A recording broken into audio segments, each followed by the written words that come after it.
কুমিল্লাকে গত 14 নভেম্বর 2025 তারিখ সকালে একটি বিশেষ অভিযান পরিচালনা করে তার নিজ বাড়ি হতে র্যাব কর্তৃক গ্রেফতার করা হয়। আজকের ব্রিফিং মূলত আসামি প্রেমিকা শামীমা হতে প্রাপ্ত তথ্য এবং যে আলামতগুলো আমরা সংগ্রহ করতে সক্ষম হয়েছি তার সম্পর্কে আপনাদের সম্মুখ অবগত করাটাই আমার মূল উদ্দেশ্য। গ্রেফতারকৃত আসামি শামীমা আক্তার কোহিনুরের দেওয়া তথ্য মতে ও তার মোবাইল ফোন বিশ্লেষণে আমরা জানতে পারি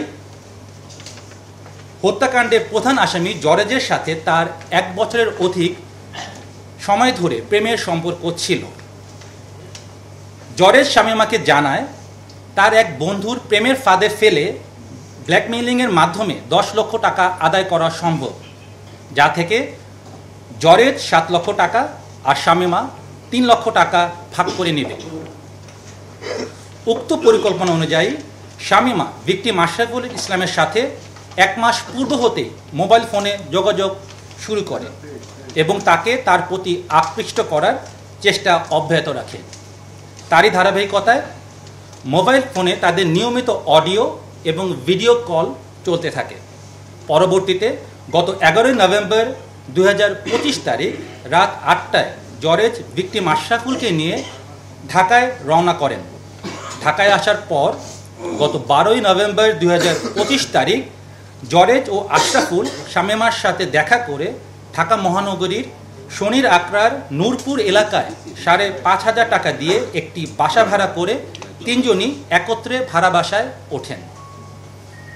রংপুর হতে ঢাকায় আসার পূর্বেই জরেজ তার প্রেমিকা শামীমা আক্তার কোহিনুরকে ফোনে জানায় ভিকটিম আশরাফুলের সহিত সে যেন অন্তরঙ্গ ভিডিও ধারণ করে এবং পূর্ব পরিকল্পনা অনুযায়ী সে ভিডিও দেখিয়ে যাতে তারা 10 লক্ষ টাকা আমাদের যে আশরাফুল তার কাছ থেকে আদায় করতে পারে।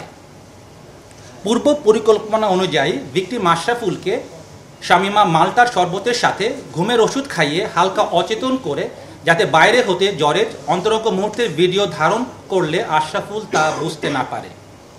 পরবর্তীতে যখন একান্ত সময় কাটায় তখন জরেজ বাইরে হতে ভিডিও ধারণ করে থাকে এবং উক্ত ভিডিও আপনাদের সামনে যে মোবাইল আমরা জব্দ করেছি তাতে আমরা পাই এবং ওই অশ্লীল ভিডিওগুলো ধারণ করে সে পরবর্তীতে ব্ল্যাকমেইলিংয়ের একটা চেষ্টা করে বলে আমরা বুঝতে পারি।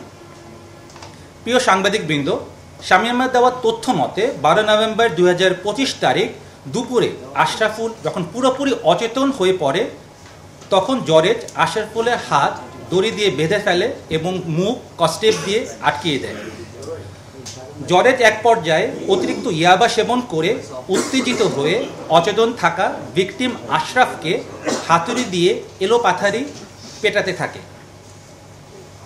তার আঘাতে এবং মুখ স্কচ টেপ দিয়ে বাঁধা থাকায় শ্বাস না নিতে পেরে ঘটনাস্থলে ভিকটিম আশরাফুল মৃত্যুবরণ করেন। আশ্চর্যের বিষয় যে একই ঘরে জরেজ এবং শামীমা সেই লাশের সাথেই সেই রাত্রিটি যাপন করেন। পরবর্তী দিন অর্থাৎ 13 নভেম্বর 2025 তারিখ আশরাফুলের মৃতদেহ গুম করার উদ্দেশ্যে জরেজ নিকটস্থ বাজার হতে চাপাতি ও 2টি ড্রাম কিনে আনেন। জরেজ চাপাতি দিয়ে লাশটিকে মূলত 26টি টুকরো করেন এবং 2টি নীল রঙের ড্রামে ভরে রাখেন। সিসিটিভি ফুটেজ বিশ্লেষণ করে আমরা যেটা দেখতে পাই যে বাসা থেকে দুপুর 2টা 43 একটি সিএনজি ভাড়া করে ড্রাম দুটি সিএনজিতে নিয়ে দুপুর 2টা 52 তারা বাসা হতে রওনা করেন। পরবর্তীতে সিসিটিভি ফুটেজে যেটা হাইকোর্ট প্রাঙ্গণে সেখানে আমরা দেখতে পাই 3টা 13 হাইকোর্ট মাজার গেটের নিকট আসলে রাস্তায় আইনশৃঙ্খলা বাহিনীর তৎপরতা দেখে লাশভর্তি ড্রাম দুটি হাইকোর্টের পানির পাম্প সংলগ্ন একটি ফাঁকা জায়গায় প্রধান সড়কের পাশে একটি বড় গাছের নিচে রেখে তারা অতি দ্রুত হাইকোর্ট এলাকা হতে একটি অটোযোগে সায়দাবাদের উদ্দেশ্যে চলে যান। সায়দাবাদ যাওয়ার পর জরেজ শামীমাকে কুমিল্লায় চলে যাবার ব্যাপারে বলেন এবং নিজে সে রংপুর চলে যাবেন বলে শামীমাকে অবহিত করেন।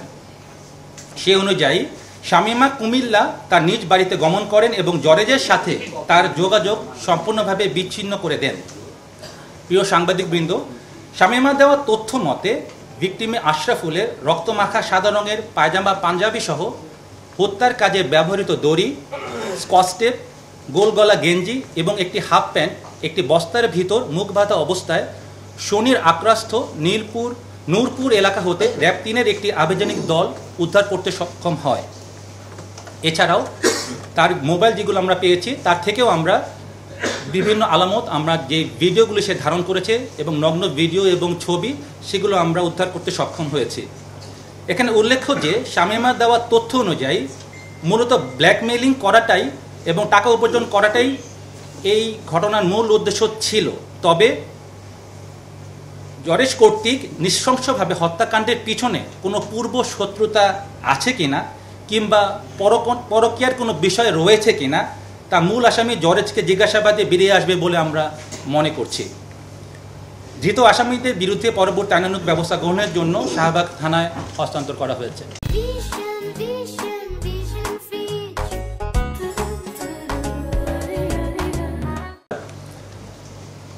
আমরা শামীমাকে এই ব্যাপারে জিজ্ঞাসাবাদ করেছি এবং শামীমা আমাদের যে উত্তর দিয়েছে তাতে তার ভাষ্য মতে তাকে মূলত যে কথাটা বলেছে জরেজ যে 3 লক্ষ টাকা সে পাবে এবং জরেজ এই ব্ল্যাকমেইলের মাধ্যমে 7 লক্ষ টাকা পাবে এবং পরবর্তীতে এই টাকা দিয়ে সে মালয়েশিয়ায় গমন করবেন।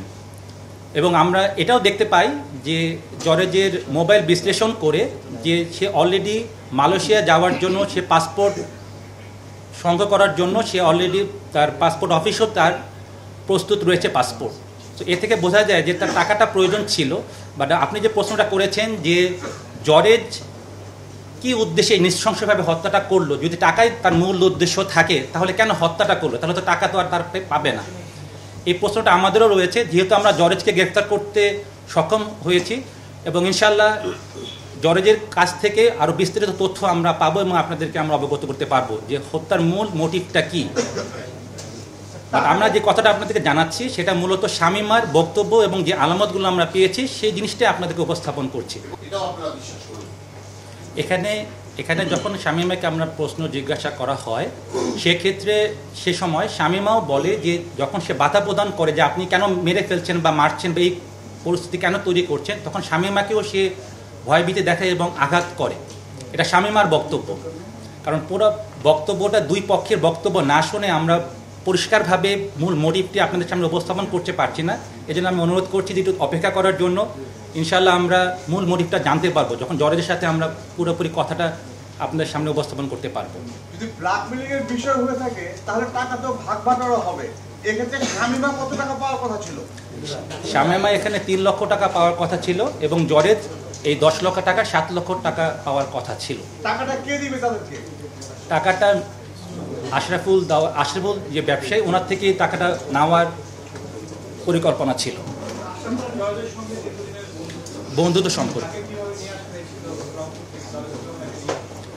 জরেজ এবং আশরাফুলের পূর্ব থেকেই পরিচয় আছে এবং তারা পারিবারিকভাবে বন্ধু এবং এটা আমরা জানতে পারি যে আশরাফুলের দ্বিতীয় বিবাহ এবং দ্বিতীয় বিবাহর এই বিষয়টা জরেজের পরিবার এবং জরেজ এই বিবাহ জি না, শামীমা একটা সেপারেট একজন ব্যক্তি এবং আশরাফুলের যিনি বর্তমান স্ত্রী সেই স্ত্রীকে বিয়ে দেওয়ার পেছনে জরেজ এবং জরেজের পরিবার ভূমিকা রেখেছিলেন। এর ফলে জরেজের সাথে আশরাফুলের এই দুই পরিবারের একটা ভালো সম্পর্ক ছিল এবং আশরাফুল যেহেতু জরেজকে বিশ্বাস করতেন এবং আশরাফুলকে সেই সুযোগটাই জরেজ নিয়েছে। এই মহিলাকে দিয়ে 1 মাস তাকে একটা হানি ট্র্যাপের মতোই ব্যবস্থা করে এবং আশরাফুলকে প্রভোগ করেছে যেন সে ঢাকায় আসে এবং এরকম একটা পরিস্থিতির শিকার হয়।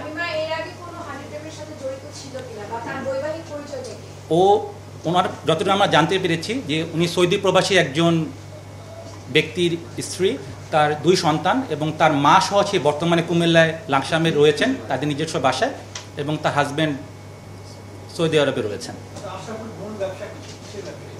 আশরাফুল মূলত কাঁচামাল আড়তের ব্যবসা, তারা কাঁচামাল বিভিন্ন জায়গা থেকে নিয়ে আসে এবং এই ব্যবসায়ী সে ভালো একজন ব্যবসায়ী তিনি। প্লিজ দিন আপনার তাকে হত্যা করা হলো। সেখান থেকে লাশ কেনার জন্য হাইকোর্টে কেন আসলে এবং সেটা 13 তারিখ এই প্রশ্নটা আমাদের কাছেও এসছে। আমি বারবার এই কথাটা আপনাদেরকে দয়া করে বলছি যে আমরা যখনই এই প্রশ্নগুলো শামীমাকে বলেছি, শামীমা এই বিষয়টা সেভাবে আমাদেরকে খোলাখুলি বলতে পারে নাই। যেহেতু আমরা জজেসকেও পেয়ে গিয়েছি, ইনশাল্লাহ জজের মুখ থেকে এই কোশ্চেনগুলো ইনশাল্লাহ আমরা পাবো এবং মূল মোটিভটা, কারণ একটা মানুষকে মারার যেভাবে আপনারা দেখেছেন যে নৃশংসতা হয়েছে, এটা স্বাভাবিক কোনো গ্রেভেন্স বা রাগ ছাড়া এইভাবে একটা মানুষকে মারাটা স্বাভাবিক আমাদের কাছেও লাগেনি। তো আমরা জজের জন্য অপেক্ষা করছি, জজ কি বলে ইনশাল্লাহ আমরা জানাতে পারবো আপনাদেরকে।